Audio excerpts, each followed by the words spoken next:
I thought it would be useful to give you a brief introduction to British Sign Language and how it actually works. A lot of people don't realise that it's the fourth most common language in the UK and that it has its own rules, grammar, linguistics and so on. It's not just a case of there's a word, there's a sign, there's a word, there's a sign. The important thing is you get the meaning over, that you think about context, and you also have what we call placement. Probably the easiest way to explain it is to imagine a picture frame. And what you're doing with sign language is you're painting with your hands. So what you hear or what you say needs to be processed in a visual way and then put on that canvas. So as an example, here is a sentence. The man walked over the bridge.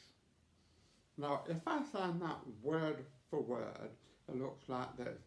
The man walked over the bridge.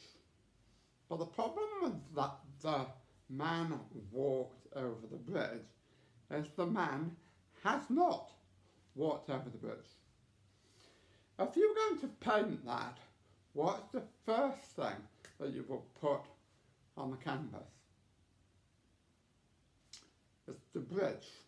Now, we're not told what the bridge looks like. At the moment, we just have that word. So we have to use our own imagination to create a context. I'm now going to have a normal arch bridge.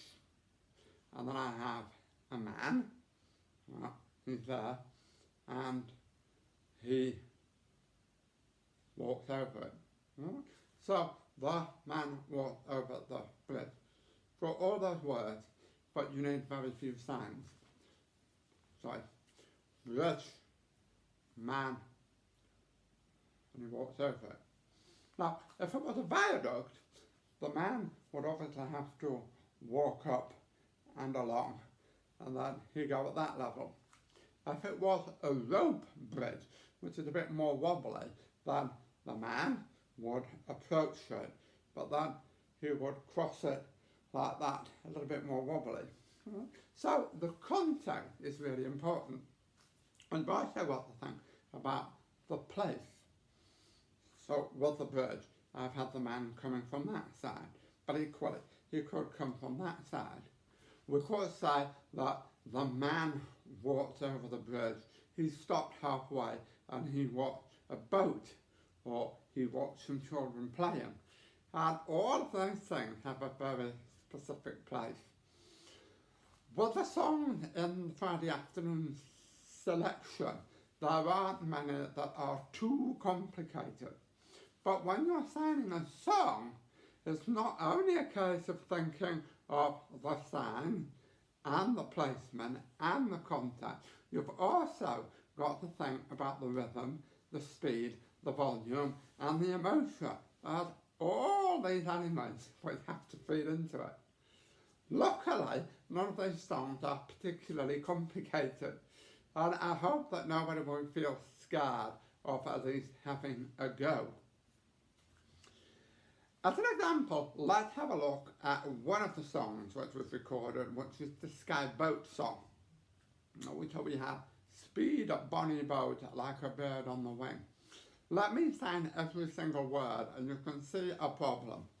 Speed bonny boat like a bird on the wing. That's an awful lot of signs. Now there's a limit to what your audience can actually watch, perceive and understand. And there's a limit to what your eye can take in as well, and that your brain can process. We don't need all that information. The first thing that we sign here is the boat. And then it's like, similar to a bird which is on the wing. So the bird is actually flying. It's really, really useful to not look at signing the song as word for word. Sometimes you need to look at a whole line, sometimes a whole verse, sometimes even the whole song in order to make sense of it. So, let's think about rhythm. We've got 2 beats and about bum, ba bum, bum, bum, bum, ba bum, bum. So we've got about speed bonny boat like a bird on the wing. Well, it helps you can internalise that beat and try and put that through. Don't move around too much when you are saying it, because otherwise it becomes a kind of dance performance, and that makes this much, much harder to follow. The priority has always got to be the sounds. If we continue a little bit further with this song, we have Onward the Sailors Cry. And the first thing we would do there is we would have the sailors, and then they would shout encouragement for the boat to go onwards.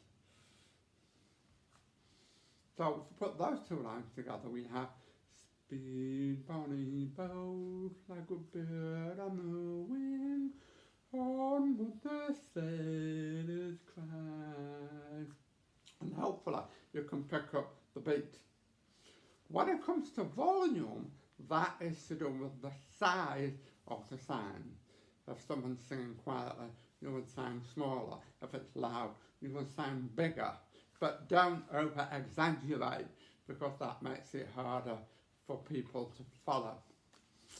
Emotion is largely to do with your face and your body language. So you need to think about whether you're surprised, whether you're happy, whether you're sad. Your eyebrows will make a big difference, and your eyes will actually give away whether you understand the song or not. If you're talking about watching a bird flying over there and your face is looking that way, no one is going to believe what you're singing about. So it's really vital that your face and your eyes actually follow where you're going. So we've got a boat there, and it's like a bird, and then we've got sailors, and they're shouting, and then they're looking back at the boat. It probably sounds completely overwhelming, all of this detail, all of this information, but genuinely it's not that tricky, right? Be prepared to have a go, have fun, and I do hope that the videos that we've created are going to be useful and that you really enjoy exploring the world of sing-song and of British Sign Language.